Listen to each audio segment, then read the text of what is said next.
Greetings world. We are anonymous. Actress, producer, and former Scientologist, Leah Remini, has been exposing the dark side of the cult known as Scientology in her documentary series, Scientology and the Aftermath. While much of the new information confirms what was already known, evidence reveals the so-called church has been hiding abuses much worse than previously imagined.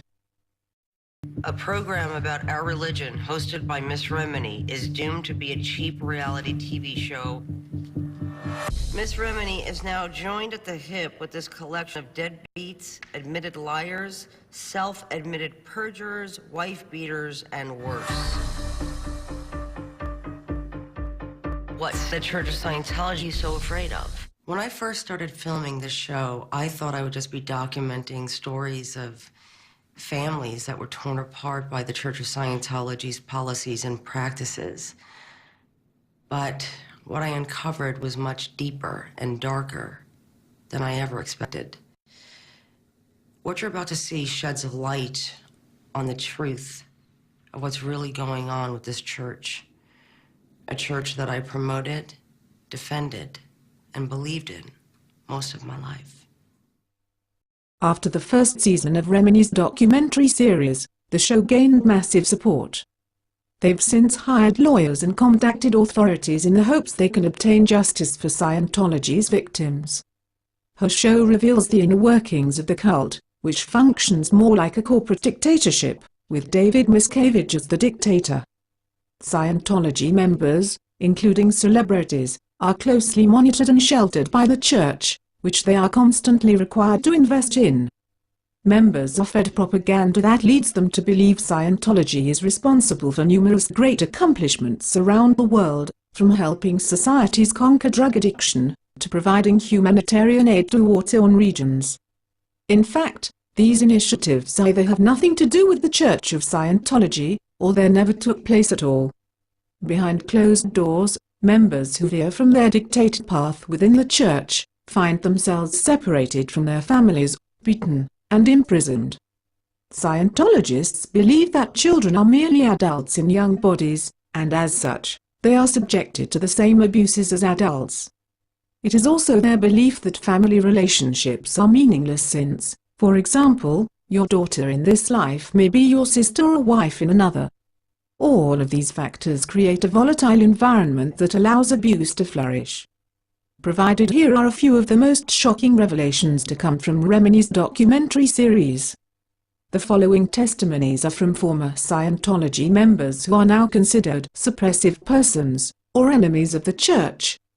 The Church of Scientology, of course, refutes the claims made by the victims, most often using ad hominem attacks to do so. The church recently raised funds for Miracles Outreach, a charity based in Tampa, Florida that supports victims of human trafficking, a rather curious initiative for a cult that was investigated by the FBI for human trafficking. Clearly this is an effort by the church to repair its shattered reputation. This brings us to the first item on our list: child slavery.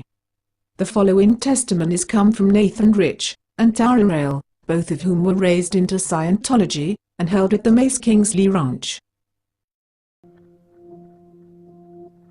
When I first got there, I mean, it was beautiful. It's in the middle of the Gila Wilderness in New Mexico. The girls stayed at the upper ranch, which was like 2 miles up the mountain, in this beautiful house.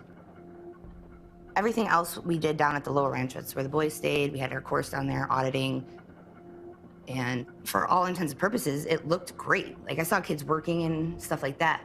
But I didn't realize until like day 3 that it was like, holy shit, this is a labor camp. I was generally dirty. I was a scrappy kid running around, you know, in the dirt, and that wasn't acceptable.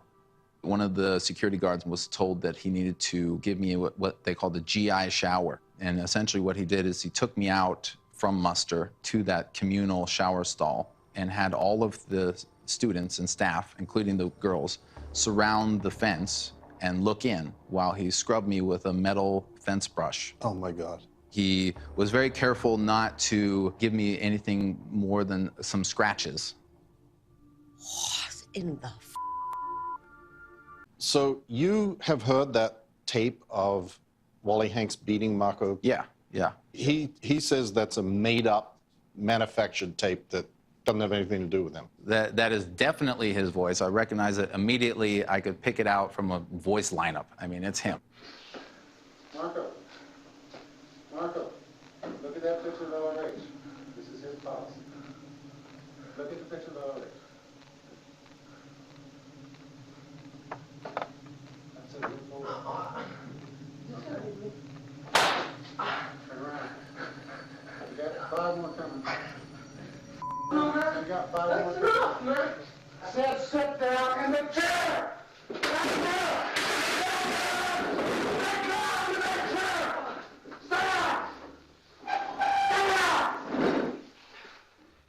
Yeah, that's Wally Hanks talking. Both Nathan and Tara's parents abandoned them after their imprisonment. For Sea Org members, children are considered to be a distraction to the quote-unquote clearing of the planet. The Sea Org members and Sea Org additional flag order states, therefore Sea Org members who have new children will not be allowed to remain on duty in Sea Org units. Former Scientologist, Gary Jackson Morrid, was a member of Sea Org and worked as the security chief at the international base. So what was the thing that broke you? The thing that broke me is my wife and I went through a pregnancy that she embarrassingly aborted. But she did so because she was told to. She was told to. Pressured to. Right. It's one thing to be told. Yeah. It's a whole nother thing to be pressured to. Claire Headley was a Scientologist for 30 years. Formerly an executive for the Sea Org, she escaped in 2005. Headley was one of the many women who was forced to get an abortion.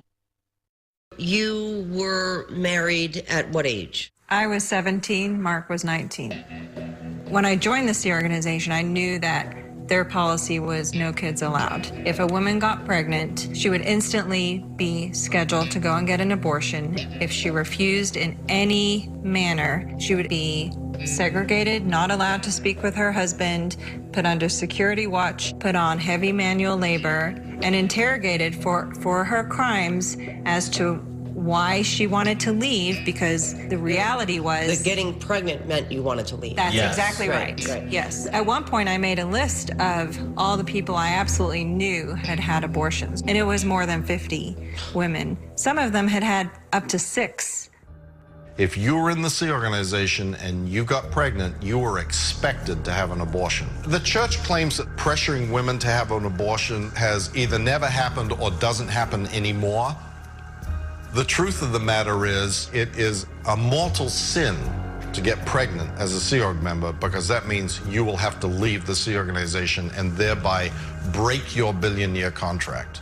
I absolutely swore that I would never have an abortion. I wanted kids, but next thing I know, I missed a period, so I have to go see the medical officer. She had me do the test with her there, and sure enough, it was positive. And she said, well, you're going to need to get an abortion. Basically, the sentiment there is get over it. Get back to work. And meanwhile, inside, I'm dying. Of course. You know, it's just...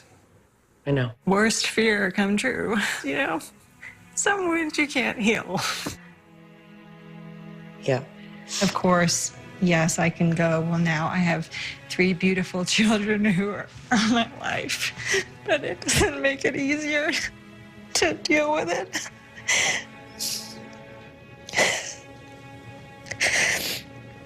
Doesn't make it any easier ever. And it doesn't make me feel better about not being strong enough to tell them to go themselves.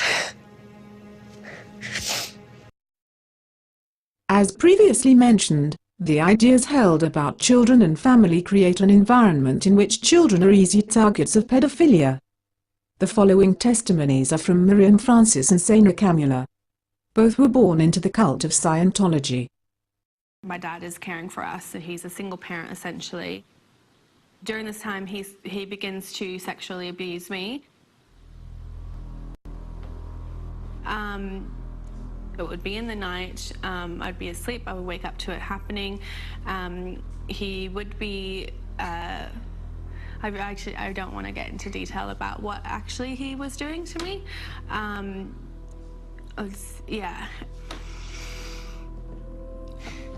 You got this. Okay.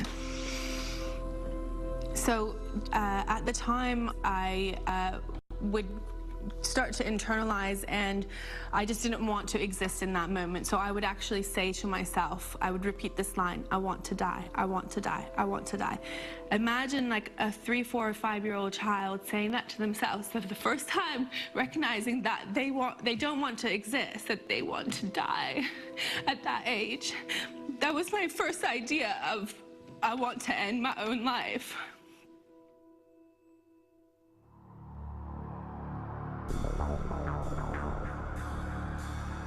Not having my mom there constantly, she was the only person I could speak Finnish with. There's no other person that I know of that spoke Finnish, and I'm being teased constantly. I hated it. I wanted to go back to my loving family in Finland.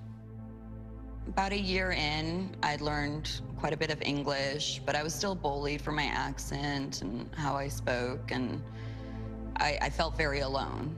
And there was a teacher that was extremely nice to me, and he made me feel safe, and I really appreciated that. He told me I can play computer games on his computer, and that kind of took me away from being teased or taunted. And it started slow. I mean, he would sometimes just give me hugs here or there, or tickle me, and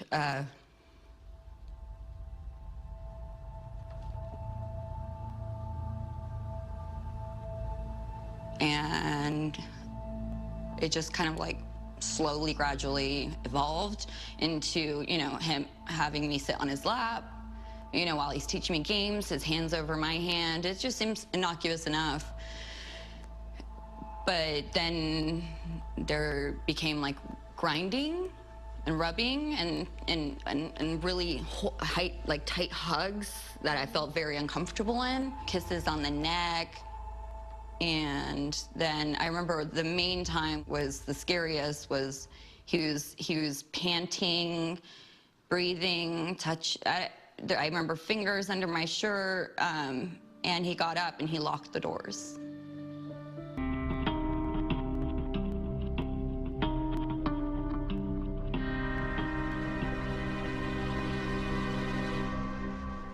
I told my mom, I don't want to be here. I really don't want to be here. And she didn't ask me why. She just said, you're just being counterintention to my dreams, to my purpose. I was kind of in shock.